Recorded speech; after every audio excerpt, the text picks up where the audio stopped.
VOA News. I'm David Byrd.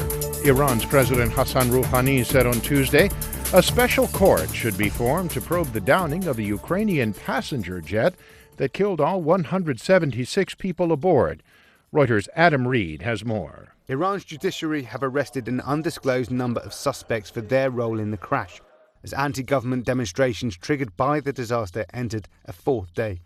After days of denying blame for the crash, Iran acknowledged on Saturday that it had shot down the plane during a high state of alert, hours after it had fired missiles at US targets in Iraq as retaliation for the killing of Iran's most powerful military commander.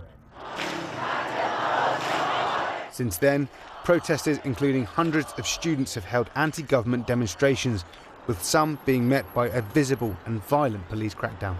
That's Reuters' Adam Reed reporting. France, Britain, and Germany have triggered a mechanism that puts the Iran nuclear deal into dispute. As Reuters' Lucy Fielder reports, if no resolution is reached, it could lead to a return to the UN sanctions against Tehran. The deal requires Iran to curb its nuclear program, which it has always insisted is peaceful. But US President Donald Trump pulled the United States out in 2018, saying it was too weak. Washington has ramped up sanctions that are severely damaging Iran's economy. Since then, Iran has reduced its compliance, saying the Trump administration's actions give it the right.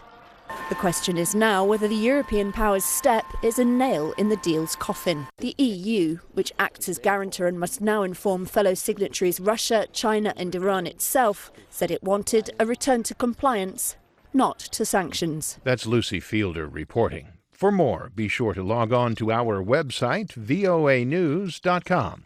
This is VOA News. Senate Majority Leader Mitch McConnell says President Trump's impeachment trial is likely to start next week. We get more from AP's Sagar Meghani at the White House. The House is set to vote tomorrow on sending the articles of impeachment to the Senate, which would then launch just the third ever impeachment trial of a president.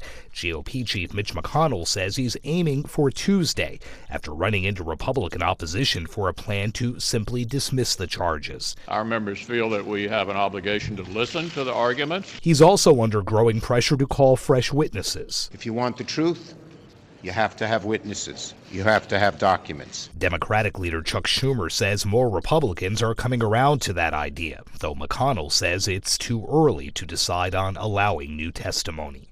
Sagar Meghani, Washington. 6 Democratic presidential candidates will debate in Iowa in just a few hours, but as AP correspondent Rita Foley reports, polls are suggesting that the nomination is up for grabs. There could be a political brawl on the stage tonight in Iowa, say observers. Less than 3 weeks before primary voting begins, there is no front runner. Elizabeth Warren and Bernie Sanders are sparring with each other. He's denying reports that he told her in 2018 that a woman couldn't beat President Trump. Joe Biden may well take shots from rivals who say he inaccurately described his 2002 vote to authorize military action against Iraq. Then there's billionaire Tom Steyer, who raised eyebrows last week with surprisingly strong polling. Amy Klobuchar and Pete Buttigieg round out tonight's field. Rita Foley, Washington. U.S.-based Human Rights Watch has released a scathing review of China's government, calling on the international community to push back against what it called the most brutal and pervasive oppression China has seen in decades. In its 2020 annual report, Human Rights Watch condemns Beijing's treatment of Uyghur Muslims in the Xinjiang region. It warns that China's growing political influence and efforts to censor people abroad pose an existential threat to the international human rights system. Kenneth Roth is Human Rights Watch's global director. Civic groups are being shut down. Independent journalism is no more. Online conversation has been curtailed. Freedom for the people of Hong Kong is being challenged. Last month, Beijing announced sanctions on Human Rights Watch and other non-governmental U.S. organizations as a countermeasure to the U.S. Hong Kong Human Rights and Democracy Act. That act supports anti-government protests in Hong Kong and threatens China with sanctions for human rights abuses.